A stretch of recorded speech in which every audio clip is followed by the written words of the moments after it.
दुई निजोग मध्य बद आ उपवास रे महाप्रभु लिंगराज पूजा पंडा और बड़ू निजोग भितर अधिवास पूजा को नहीं बद देखा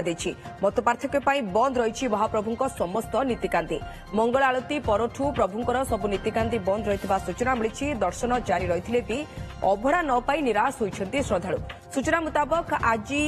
ओढ़ण षष्ठी अवसर में महाप्रभु को ओढ़णी लागे कराए मंदिर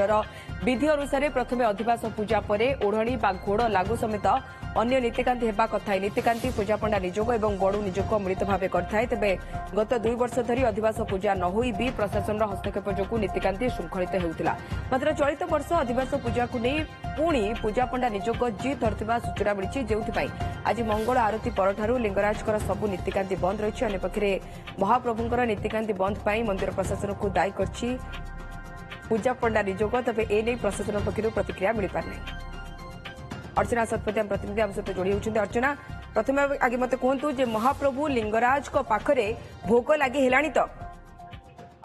राजेश आपन कह रखियो चाहिए सकाळ थारू मंगल आरती थारू ही वर्तमान पर्यंत कौन नीतिकांति होई नहीं कारण जेहेतु आज नियम रही लिंगराजकर जे आज ओढ़णी षष्ठी और ओढ़णी षष्ठी पूर्व महाप्रभु लिंगराज पाखे अधिवास पूजा अर्चना कराए एवं ये अधिवास पूजा अर्चनार मुख्य दायित्व नहीं था पूजा पंडा निजोगर जो अधिकारी माने निजोग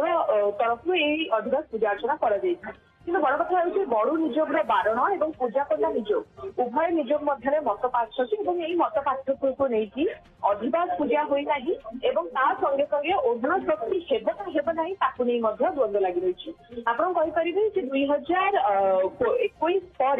22 और 23 2 वर्ष धरिकी आपड़ी से समय भी बिना अधिवास पूजा लिंगराजकर ओढ़ण षष्ठी पूजा अर्चना कर से समय प्रशासन तरफ जिते हस्तक्षेप कर को बुझासुझा कर महाप्रभु लिंगराजकर समस्त नीतिकांति को सुरक्षित भाव कर रखा किंतु चलित थर जब आप देखिए एवं पूजा पंडा निजोग तरफ गोटे जीत पूजा पंडा निजोग अड़ी बसुची जो अधिवास पूजा हेउ एवं एथिरे प्रशासन हस्तक्षेप करू तापर महाप्रभु लिंगराजकर ओढ़ण षष्ठी कार्यक्रम जो पूजा अर्चना रही अनुष्ठित हो तेरे बड़ू निजोग और पूजा पंडा निजोग मत पार्थक्य और दुई जन मध्य मत भेद लगी ही आपरे लिंगराजकर मंगल आरती ठार कौन पूजा अर्चना एपर्यंत होना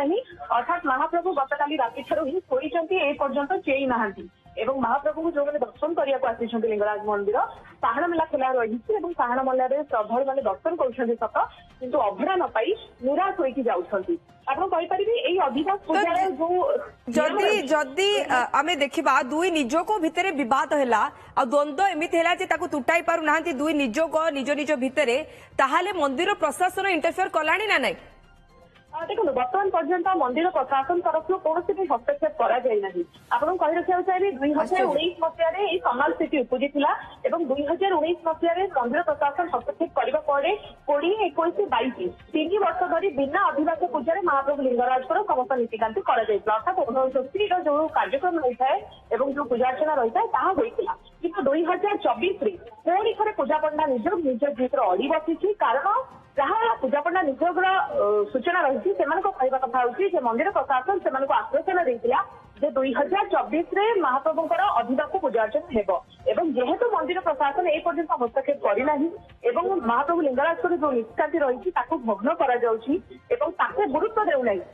नियम भोग ता सहित सबुठु बड़ कथा लिंगराज प्रभु एपर्यंत उपास केउ भली भाव महाप्रभु पाखे तुरंत भोग लगी कर मंदिर प्रशासन भी से नहीं एपर्यंत हस्तक्षेप करना अर्चना ये सबुठु आश्चर्यचकित करुच्छ बहुत बहुत धन्यवाद अर्चना आपन सूचना पाई।